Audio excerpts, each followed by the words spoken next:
Hello everyone, સ્વાગત છે તમારું પૂનમ્સ કિચનમાં। આજે આપણે 1 કપ ચણાની દાળમાંથી પ્રોટીનથી ભરપૂર ખૂબ જ ઓછા તેલમાં એકદમ ટેસ્ટી અને હેલ્ધી નાસ્તો બનાવીશું। અને તમે નાસ્તામાં તો સર્વ કરી શકો છો, પણ સાઇડ ડિશના તौर પર લંચ કે ડિનરમાં પણ સર્વ કરી શકો છો। તો બનાવવાનું શરૂ કરીએ। 1 કપ ચણાની દાળ લીધી છે, એને 3 થી 4 વાર સારી રીતે પાણીથી ધોઈને 4 થી 5 કલાક માટે પલાળીને રાખવાની છે। તો અહીંયા મેં 4 કલાક માટે દાળને પલાળીને રાખી હતી અને દાળ એકદમ સરસ પલળી ગઈ છે। એનો દાણો પણ એકદમ સહેલાઈથી તૂટી જાય છે।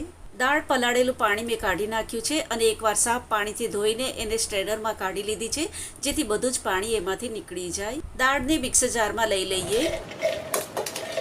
એમાં 4 થી 5 તીખા લીલા મરચાં, એક મોટો ટુકડો આદુનો, લગભગ 1.5 ઇંચ જેટલો આદુનો ટુકડો ચોપ કરીને નાખીશું। 15 થી 20 કળી લસણની નાખીશું। તમે લસણ નહીં ખાતા હોય તો સ્કીપ કરી શકો છો। એમાં 1 ટેબલસ્પૂન ખાંડ, 2 ટીસ્પૂન મીઠું, 5 ટીસ્પૂન હિંગ, 5 ટીસ્પૂન હળદરનો પાવડર। હળદરનો પાવડર બહુ વધારે એમાં નથી નાખવાનો। એક મોટી સાઇઝનું લીંબુ લીધું છે, એનો રસ એમાં નાખીશું। લીંબુ નહીં હોય તો તમે અડધી ટીસ્પૂન લીંબુના ફૂલ પણ નાખી શકો છો। 1 ટેબલસ્પૂન જેટલો લીંબુનો રસ એમાં નાખવાનો છે। પહેલાં પાણી નાખ્યા વગર જ એને થોડું ગ્રાઇન્ડ કરીશું। દાળને ક્રશ કરી લીધી છે અને આમાં કોઈ દાળનો દાણો આખો દેખાઈ રહ્યો છે, તો એમાં 1 થી 2 ટેબલસ્પૂન જેટલું પાણી નાખીને પાછું ક્રશ કરીશું। બહુ વધારે બારીક પેસ્ટ નથી બનાવવાની, રવા જેવું થોડું દરદરું ક્રશ કરીશું। અને ક્રશ કરી લીધું છે અને આ રીતનું બારીક રવા જેવું એને ક્રશ કરવાનું છે। આને એક બાઉલમાં કાઢી લઈએ। 2 ટેબલસ્પૂન પાણી મિક્સર જારમાં નાખીને લઈ લીધું છે, એ નાખીને બરાબરથી મિક્સ કરીશું। પહેલાંથી જ બેટરમાં બહુ વધારે પાણી નથી નાખવાનું, બેટર લૂઝ થઈ જશે તો ખમણી સારી નહીં બનશે। 2 ટેબલસ્પૂન પાણી બીજું નાખીશું અને બરાબરથી મિક્સ કરીશું। એક જ ડાયરેક્શનમાં હલાવીને 2 થી 3 મિનિટ માટે બેટરને ફેટીશું, જેથી બેટર એકદમ હલકું અને ફ્લફી બનશે। બેટરને મેં એકદમ સારી રીતે ફેટી લીધું છે અને તમે જોઈ શકો છો કે એનો કલર થોડો લાઇટ થઈ ગયો છે અને બેટર હલકું પણ થઈ ગયું છે। 1 ટેબલસ્પૂન તેલ નાખીશું અને બરાબરથી મિક્સ કરીશું। બેટર આટલું જ ઘટ રાખવાનું છે, બહુ વધારે ઢીલું નથી કરવાનું। અને આપણે પહેલાં ખમણ ઢોકળા બનાવીને રેડી કરીશું, તો એના માટે એક કુકરમાં મૂકવાનું કન્ટેનર તેલથી ગ્રીસ કરીને રાખ્યું છે અને આને તેલથી બરાબર ગ્રીસ કરવાનું છે, જેથી ખમણ આપણે બનાવીએ તે સહેલાઈથી અનમોલ્ડ થઈ શકે। 1 પેકેટ લેમન ફ્લેવરનું ફ્રૂટ સોલ્ટ લીધું છે, તમે પ્લેન આવે જે બ્લુ પેકેટમાં એ પણ લઈ શકો છો। આ પૂરું પેકેટ એમાં નાખીશું। 1 ટીસ્પૂન જેટલું ફ્રૂટ સોલ્ટ આમાં નાખવાનું છે। એક જ ડાયરેક્શનમાં હલાવીને સારી રીતે મિક્સ કરીશું। તમે જોઈ શકો છો કે બેટર એકદમ સરસ ફૂલી ગયું છે। હવે આને તરત જ સ્ટીમ કરવા માટે મૂકીશું। તેલથી ગ્રીસ કરેલા ડબ્બામાં આ બેટર નાખીશું। સ્ટીમર મેં પહેલેથી જ ગરમ કરવા માટે મૂકી દીધું હતું, આ ગરમ સ્ટીમરમાં મૂકીશું। સ્ટીમરનું ઢાંકણ બંધ કરીને 15 થી 20 મિનિટ માટે ફાસ્ટ તાપે સ્ટીમ કરીશું। અને મેં 20 મિનિટ સ્ટીમ કર્યું છે, ખોલીને જોઈ લઈએ। નાઈફ અંદર નાખીને જોઈ લઈએ। નાઈફ એકદમ ક્લીન છે, ઉપર બેટર જરા પણ લાગ્યું નથી, તો ઢોકળા એકદમ સારી રીતે સ્ટીમ થઈ ગયા છે। ગેસ બંધ કરીશું અને ઢોકળાને સ્ટીમરમાંથી બહાર કાઢી લઈએ। આ રૂમ ટેમ્પરેચર પર આવી જાય ત્યાં સુધી એને ઠંડા થવા દઈએ। ઢોકળા ઉપરથી તો એકદમ ઠંડા થઈ ગયા છે। આ રીતના હાથેથી થોડા દબાવીને કિનારી અલગ કરીશું તો એકદમ સહેલાઈથી અનમોલ્ડ થઈ જશે।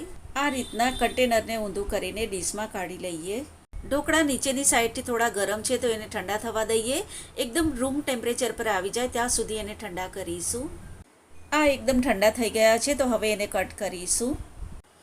અંદરથી ઢોકળા થોડા હજી ગરમ છે, તો એકદમ રૂમ ટેમ્પરેચર પર આવી જાય ત્યાં સુધી એને ઠંડા કરીશું અને પછી એને છીણીશું તો એનો એકદમ સરસ રીતે ભૂકો થઈ જશે। આ એકદમ ઠંડા થઈ ગયા છે, તો એને છીણી લઈએ।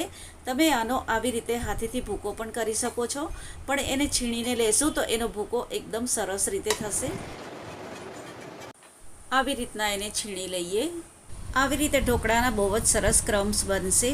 ખમણીની સાથે સર્વ કરવા માટે લીલા ધાણા અને ફુદીનાની ખાટી મીઠી ચટણી બનાવીશું। 1 કપ લીલા ધાણા લીધા છે, એને મિક્સર જારમાં લઈ લઈએ। 1/2 કપ ફુદીનાના પાન, 1 થી 2 લીલા મરચાં નાખીશું। 1 ઇંચ આદુનો ટુકડો ચોપ કરીને નાખીશું। ખમણ આપણે બનાવ્યા છે એમાંથી 2 મોટા પીસ રાખ્યા છે, એ અંદર તોડીને નાખીશું. 1 ટીસ્પૂન ખાંડ નાખીશું. અડધી ટીસ્પૂન મીઠું અથવા મીઠું તમે તમારા ટેસ્ટ પ્રમાણે નાખી શકો છો. અડધા લીંબુનો રસ નાખીશું. થોડું ફ્રીજનું ઠંડુ પાણી નાખીશું. 2 ટેબલસ્પૂન જેટલું પાણી એમાં નાખ્યું છે. હવે આને ગ્રાઇન્ડ કરીશું.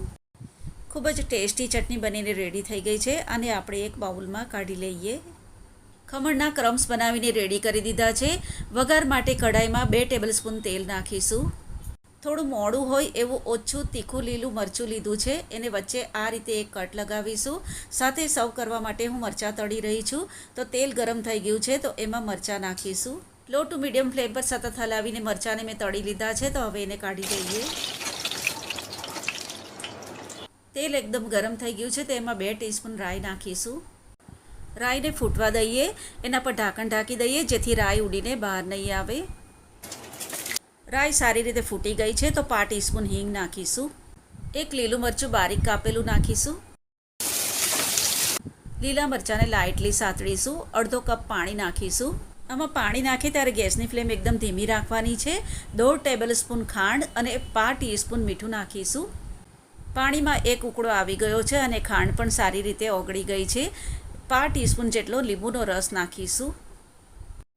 ખમણના ક્રમ્સ અંદર નાખીશું. ગેસની ફ્લેમ એકદમ ધીમી રાખીશું અને હલકા હાથે હલાવીને સારી રીતે મિક્સ કરીશું. બધું બરાબરથી મિક્સ થઈ ગયું છે અને તમે જોઈ શકો છો કે ખમણી એકદમ ખીલી ખીલી બની છે. જરાક પણ ચીપકેલી નથી. એકદમ છૂટી છૂટી બનીને રેડી થઈ છે. ગેસ બંધ કરીશું અને 1 મુઠ્ઠી બારીક કાપેલા લીલા ધાણા નાખીશું. બરાબરથી હલાવીને મિક્સ કરીશું. લીલું ટોપરું છીણીને લીધું છે એ ઉપર નાખીશું. ગરમા ગરમ ખમણીને સર્વિંગ ડીશમાં કાઢીશું.